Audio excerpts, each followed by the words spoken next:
नमस्कार जी। स्वागत है आपका एक बार फिर से आपके अपने YouTube channel Krishna coaching official पर। तो प्यारे बच्चों, आज मैं आपको करवाने वाला हूं प्रकरण मैथ्स वर्कबुक क्लास 8 में से वर्कशीट 91 से लेकर 95 तक। तो वीडियो को पूरा वॉच करना है, अपने मित्रों के साथ में ज़्यादा से ज़्यादा शेयर करना है। और चैनल पर पहली बार आए हो, चैनल को सब्सक्राइब करेंगे, बेल आइकन प्रेस करेंगे ताकि नेक्स्ट वीडियो का नोटिफिकेशन जल्दी से आपको मिल सके। बच्चे, चैनल को सब्सक्राइब करना है और शेयर भी करना है। ओके, तो आइए वर्कशीट 91 का सॉल्यूशन अपन देखते हैं। तो देखिएगा, यहाँ पर फर्स्ट क्वेश्चन है, convert the given fractions into percentage, है ना। यानी कि दी गई भिन्नों को प्रतिशत के अंदर आपको बदलना है। किसमें बदलना है? प्रतिशत के अंदर। प्रतिशत का मतलब क्या होता है? 100 होता है। कितना होता है? 100। ठीक है, प्रतिशत का मतलब 100 होता है। ओके, समझ में आया। अब देखो यहाँ पर कन्वर्ट करेंगे अपन, तो 4/100 मल्टीप्लाई 100 करेंगे। क्यों 100 क्यों किया? क्योंकि प्रतिशत का मतलब 100 होता है, तो 100 से गुणा करेंगे अपन। ठीक है, अब देखो 100 से 100 कट गया, यहाँ पर बचा क्या है? 4 बचा, ओनली 4। कितना बचा? 4 बचा, तो 4% यहाँ पर हो जाएगा। फिर देखो 10/100 मल्टीप्लाई 100 करेंगे, 100 से 100 कट जाएगा आपका, तो 10% बच जाएगा आपका। 27/100 है, 100 में से 100 कट गया, यहाँ पर 27% बच जाएगा। ठीक है, 50/100 मल्टीप्लाई 100 है, तो 100 से 100 कट जाएगा आपका, है ना। 50% आपका आ जाएगा। ठीक है, बचा क्या? 50% बचा ओनली। ठीक है, 25/100 मल्टीप्लाई 100 करेंगे, क्योंकि प्रतिशत का मतलब 100 होता है, तो 100 से मल्टीप्लाई आपको करना है, तो 100 से 100 आपका कट जाएगा, 25% आपका आ जाएगा। 80/100 मल्टीप्लाई 100 करेंगे, 100 से 100 कट जाएगा आपका, 80% आपका यहाँ पर निकल के आ जाएगा। तो अपन ने यहाँ पर क्या किया है? Convert the given fractions into percentage. ठीक है, यानी कि दी गई भिन्न को जो है अपन ने प्रतिशत के अंदर बदला है। ओके, तो इस प्रकार से आप बदलेंगे प्रतिशत के अंदर। आप देखो सेकंड क्वेश्चन क्या कहता है कि convert the given percentage to the simplest form of the fraction. ठीक है, यानी कि दी गई प्रतिशत को भिन्न के सरलतम रूप में बदल लिए। ठीक है, तो यहाँ पर परसेंटेज यानी कि प्रतिशत और fraction and the it's simplest form, है ना। तो भिन्न तथा उसका सरलतम रूप अपन को बदलना है। यहाँ पर देखो 15% है, परसेंट का मतलब 100 होता है, बटे में अपन 100 लिखेंगे, है ना। तो 50/100 अपन इक्वल टू आपका, जब इसको सिंपलेस्ट करेंगे यानी कि सरलतम रूप लिखेंगे, तो आपका 3/20 आ जाएगा। ठीक है, यहाँ पर इसको देखो, इसको परसेंटेज जो यहाँ पर प्रतिशत 10% है, तो इसका सरलतम रूप हो जाएगा 10/100, 1/10 हो गया। फिर देखो यहाँ पर 4/100, 1/25, यहाँ पर 75% है, तो 75/100 करेंगे, तो 3/4 यहाँ पर हो जाएगा। ठीक है, यहाँ पर 40% है, तो 40/100, तो 4/10 यानी कि इक्वल टू 2/5 आपका हो जाएगा। तो है ना, 25/100 है, तो इक्वल टू आपका 1/4 यहाँ पर हो जाएगा। ठीक है ना, तो इस प्रकार से इस क्वेश्चन को आपको सोल्व करना है। क्वेश्चन नंबर 3 देखेंगे कि right the shaded part of the following figures in मतलब कि फ्रैक्शनल, है ना, decimal the end percentage form. ठीक है, यानी कि नीचे दिए गए चित्रों के छायांकित भाग को भिन्न दशमलव तथा प्रतिशत रूप में आपको लिखना है। तो देखो यहाँ पर एज ए फ्रैक्शन यानी कि भिन्न के रूप में, इन परसेंटेज यानी प्रतिशत के रूप में, और एज ए डेसिमल यानी कि दशमलव के रूप के अंदर। तो ये 1/4 है आपका, 1/4 पार्ट है, तो 1/4 डिवाइडेड बाय 100 करेंगे अपन, सॉरी डिवाइडेड नहीं है, मल्टीप्लाई, है ना। 1/4 मल्टीप्लाई 100, तो ये देखो यहाँ पर जब काटा अपन ने, तो यहाँ पर 25% आ गया, 25% आ गया, डेसिमल में लिखेंगे 0.25 आपका आ जाएगा, है ना। 25 आपका आ गया। ये देखो 1/4 है यहाँ आपका, 25% हो जाएगा, 0.25 आ जाएगा। ठीक है, ये आपका 1 सेकेंड है आपका, 1/2 50%, तो यहाँ पर 0.5% आ जाएगा। ठीक है, क्वेश्चन में 4 करेंगे अपन कि there is water on about 3/4 of the earth. ठीक है, तो then what percentage of the earth is convert with water. ठीक है, यानी कि पृथ्वी के लगभग 3/4 भाग पर पानी है, तो बताइए पृथ्वी के कितने प्रतिशत भाग पर पानी है। तो क्या करेंगे अपन, यानी कि 3/4 भाग पर पानी है, तो 3/4 बराबर यानी कि 3/4 परसेंटेज आपको निकालना, कितना प्रतिशत भाग पर पानी है, तो प्रतिशत निकालना। प्रतिशत निकालने के लिए 100 से गुणा करेंगे, 100 से मल्टीप्लाई करेंगे, क्या करेंगे 3/4 मल्टीप्लाई 100, तो यहाँ पर काटेंगे तो आपको कितना आ जाएगा, यहाँ पर 75% आ जाएगा। 4 1 4, 4 2 आपका हो गया 8, बस गया यहाँ पर 2, 4 5 मतलब 4 5 20, 20 तो 25 को अपन 3 से मल्टीप्लाई कर देंगे, तो 25 3 75 आपका परसेंटेज यहाँ पर आ जाएगा। ओके, अब देखो अगला करने वाले हैं अपन वर्कशीट 92 करेंगे अपन। देखो यहाँ पर फर्स्ट क्वेश्चन है कि have you gone on the market to buy clothes looking at the advertisement है ना of discount shown there answer the following questions, ठीक है। यानी कि आप बाजार में कपड़े खरीदने जाते हो, क्या करते हो, कपड़े खरीदने गए हो, तो वहां दर्शाए गए छूट के विज्ञापन को देकर निम्न प्रश्नों के उत्तर लिखना है। देखो यहाँ पर विज्ञापन दे रखा है, यानी कि 40% ऑफ ऑल क्लॉथिंग, यानी कि सभी कपड़ों पर 40% छूट है, ठीक है। अब देखो यहाँ पर क्वेश्चन करेंगे इसके अकॉर्डिंग अपन कि what is the percentage discount you will get on the clothes, ठीक है। यानी कि आपको कपड़ों पर कितने प्रतिशत छूट मिलेगी, यानी कि 40% जो है छूट मिलेगी। देखो यहाँ पर लिखा भी है आपको 40% ऑफ ऑल क्लॉथ्स, ठीक है। अब देखो बी वाला कि if you buy clothes worth Rs 200 how much will you have to pay to the shopkeeper. यदि आप 200 रुपए के कपड़े खरीदते हैं तो दुकानदार को कितने रुपए देने होंगे। सबसे पहले 40% निकाल लो, तो 40/100 मल्टीप्लाई 200 करेंगे तो आपके 80 रुपये आ जाएगा, यानी कि 80% रुपये की छूट यहाँ पर हो रही है। तो 200 में से 80 रुपये माइनस कर देंगे, 200 में से 80 माइनस कर दो तो आपका 120 रुपीज़ यहाँ पर आ जाएगा। ओके, यानी कि 200 रुपये 120 रुपीज़ जो है आपको दुकानदार को रुपये देने होंगे। ओके, आप देखो यहाँ पर सी वाला कि how money clothes do you need to buy to get Rs 100 off, यानी कि 100 रुपए की छूट लेने के लिए आपको कितने रुपए के कपड़े खरीदने होंगे, तो 250 रुपीज़ के आपको जो है कपड़े खरीदने होंगे। ओके, अब देखो डी वाला how much will you pay to the shopkeeper for buying a pair of pants worth Rs 300, यानी कि 300 रुपए की पैंट खरीदने पर आप कितने रुपए का भुगतान दुकानदार को करेंगे। तो 40% सबसे पहले आपको निकालना है, तो 40/100 मल्टीप्लाइड 300, तो यहाँ पर देखो 100 20 कट गया यहाँ पर, तो 40 को 3 से मल्टीप्लाई करना है तो आपका 120 आता है। 120 माइनस कर देंगे 300 में से, 300 माइनस कर देंगे 120, तो आपका 180 रुपीज़ यहाँ पर आ जाएगा, ठीक है। दुकानदार को कितना भुगतान करेंगे अपन, 180 रुपीज़ जो है अपन भुगतान करने वाले हैं। क्वेश्चन नंबर 2 देखेंगे अपन। The height of 200 students is given in the table below. Fill in the blanks by understanding the table, है ना। तो नीचे सारणी में 100 विद्यार्थियों की ऊंचाई दी गई है, ठीक है। तो सारणी को समझकर रिक्त स्थानों की पूर्ति करना है आपको, तो आइए पूर्ति कर लेते हैं अपन। देखो इसके अकॉर्डिंग अपन पूर्ति करेंगे। यहाँ पर 22/100 है, तो यहाँ पर 120 है ना, तो 25 अपन आपका 100 हो जाएगा, है ना। 25/100 आपका हो जाएगा। तो यहाँ पर देखो 25/100 मल्टीप्लाई 100 करेंगे तो आपका 25% हो जाएगा। कितना हो जाएगा, 25%। यहाँ पर 32/100, तो 32/100 मल्टीप्लाई 100 करेंगे, 100 से 100 कट गया, यहाँ पर 32% हो जाएगा। 21/100 हो गया।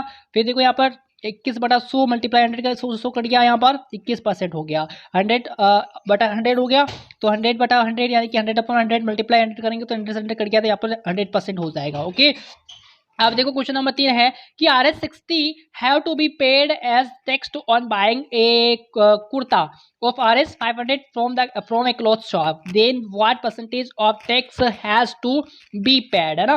यानी कि कपड़े की दुकान से 500 रुपये का एक कुर्ता खरीदने पर 60 रुपये टैक्स के देने पड़ते हैं, तो बताना है कितने प्रतिशत टैक्स देना पड़ेगा। तो यहाँ पर 12% टैक्स देना पड़ेगा, यानी कि 60/500 मल्टीप्लाई 100 करेंगे, 2020 कट गया, यहाँ पर कट जाएगा ना। 60/500 मल्टीप्लाई 100 करेंगे तो 20 कैंसिल हो गया, 5 का भाग 60 में लगाओ यहाँ पर, तो आपका आ गया यहाँ पर 12% आ जाएगा, यानी कि 12% जो है टैक्स देना पड़ेगा। ओके, तो ये डर होता है। वर्कशीट 93 करने वाले हैं अपन। तो देखो फर्स्ट क्वेश्चन है यहाँ पर कि Dinesh borrowed Rs 12,500 from Rahul a 10% पर annual simple interest. Simple interest का मतलब होता है साधारण ब्याज। क्या होता है, सिंपल इंटरेस्ट का मतलब होता है साधारण ब्याज, ठीक है। To buy a TV, how much money will he have to return after 2 years 6 months? यानी कि आपको बताना है कि जो दिनेश है यहाँ पर कौन है, तो दिनेश ने टीवी खरीदने के लिए राहुल से 12,500 रुपये 10% वार्षिक साधारण ब्याज की दर से उधार लिए। तो 2 वर्ष 6 माह पश्चात उसे कितना धन जो है लौटाना पड़ेगा। तो जो सिंपल इंटरेस्ट निकालने का सूत्र होता है मूलधन इंटू दर इंटू समय बटा 100 होता है, यानी कि principal multiply rate multiply time बटा 100 होता है ना। पी का मतलब प्रिंसिपल हो गया यानी कि मूलधन, आर का मतलब रेट हो गया यानी कि दर, टी का मतलब टाइम हो गया यानी कि समय, बटे में आपको 100 लिखना है। ओके, तो देखना है यहाँ पर सबसे पहले यहाँ पर जो समय दे रखा था वो क्या दे रखा था, यहाँ पर 2 वर्ष 6 माह दे रखा है, यानी कि 2 years 6 months दे रखा है। तो इसको अपन वर्ष में बदलेंगे। सबसे पहले देखो यहाँ पर 6/12 हो गया, तो 6 1 6 6 2 12 हो जाएगा, यानी कि 2 2 4 हो गया, 4 में अपन 1 जोड़ेंगे तो आपका 5 हो जाएगा, तो 5/2 जो है यहाँ पर वर्ष हो जाएगा, ठीक है। मैंने यहाँ पर लिखा भी, देखो ये रहा आपका 2/5 जो ईयर्स जो है यहाँ पर हो जाएंगे। अब देखो पी कितना है आपका, प्रिंसिपल कितना है 12,500 है, आर कितनी हो गई यहाँ पर 10% हो गया, टी कितना है 5% 5 है आपका, है ना। तो 5 ऊपर लिखेंगे, ये वाला 5 ऊपर लिखेंगे, 2 नीचे लिख देंगे अपन 100 के यहाँ पर। तो आगे सोल्व करेंगे तो 3125 आपका आ गया। तो रिटर्न करना है कितने रुपए रिटर्न करने का ब्याज सहित, तो मूलधन में अपन क्या करेंगे, प्रिंसिपल के अंदर ब्याज भी ऐड करेंगे, इंटरेस्ट भी अपन ऐड करेंगे। तो यहाँ पर ऐड करने पर आपका आता है 15,625 RS जो है यहाँ पर टोटल रुपए में लौट आएगा। ओके, फिर देखो क्वेश्चन नंबर 2 सॉल्व करना है। यहाँ पर सॉल्व करना है तो मूल आपका ब्याज निकालना है, यहाँ पर भी आपको इंटरेस्ट निकालना है। तो देखो यहाँ पर कि मतलब कि 10,000 is deposited in a bank of 8.5% per annual, ठीक है। तो then how much interest will be received after 1 year, ठीक है। तो 10,000 रुपये जो है 5% वार्षिक दर से बैंक में जमा किए जाते हैं। तो एक वर्ष बाद जो है कितना ब्याज यहाँ पर मिलेगा, तो एक वर्ष का निकालना आपको, तो 500 रुपये यहाँ पर आ जाएंगे, 500 रुपीज़। ओके, फिर देखो यहाँ पर करने वाले हैं अपन। तो यहाँ पर देखो RS 6,050 is Boraud at the rate जो दे रखी है यहाँ पर 6 से 1/2% है ना पर एनुअल, ठीक है। तो then after 3 years how much money will have to be paid with interest, है ना, ब्याज। यानी कि 6,050 रुपये 6 से 1/2% वार्षिक दर से उधार ले जाते हैं, तो 3 वर्ष बाद ब्याज सहित कितने रुपए देने होंगे। तो यहाँ पर सबसे पहले ब्याज निकालेंगे अपन। तो देखो यहाँ पर 6,050 × 13 × 3 अपॉन 100 × 2 कर देंगे यहाँ पर, है ना। इसको देखो जो यहाँ पर प्रतिशत दे रखा जो यहाँ पर एनुअल यानी जो रेट है 6 से 1/2 है ना, इसको सिंपल करेंगे अपन। तो 6 दूनी 12 और 1 13 हो गया, तो 13.2 हो जाएगा। 13 को ऊपर लिखेंगे और 2 जो है नीचे लिखा जाएगा ना। और समय जो है आपका 3 वर्ष है। अब इसको आगे सोल्व करेंगे तो आपका आता है 1,179.75। अब ये तो आपका ब्याज निकल के आ गया, मूलधन में ऐड करना पड़ेगा क्योंकि टोटल रुपए आप वापस कितने देने होंगे वही तो पूछ रहा है। तो यहाँ पर हो जाएगा अपन जब ऐड कर देंगे 6,050 में से ब्याज अपन ऐड कर देंगे तो आपका आ जाएगा 7,229.75 रुपीज़ जो यहाँ पर आ जाएगा। ओके, अब देखो क्वेश्चन नंबर 3 है कि find out the simple interest, ठीक है। तो सिंपल इंटरेस्ट यहाँ पर निकालेंगे। तो प्रिंसिपल RS 4,006% पर एनुअल टाइम 3 ईयर्स, है ना। साधारण ब्याज क्या करना है, तो मूलधन 4,000 रुपये है यहाँ पर और जो दर है 5.5% है, समित 5 वर्ष है, ठीक है। तो यहाँ पर देखो सॉरी दर जो है यहाँ पर 6% है, मैंने यहाँ पर देख लिया था। तो 6% है आपकी दर है और समय आपका 3 ईयर है ना, तो यानी कि 3 वर्ष है। तो 4,000 × 6 × 3 करेंगे, मूलधन टू दर इंटू समय बटा 100 करेंगे तो आपका आ जाएगा 720 रुपीज़ यहाँ पर निकल के आ जाएगा, ठीक है।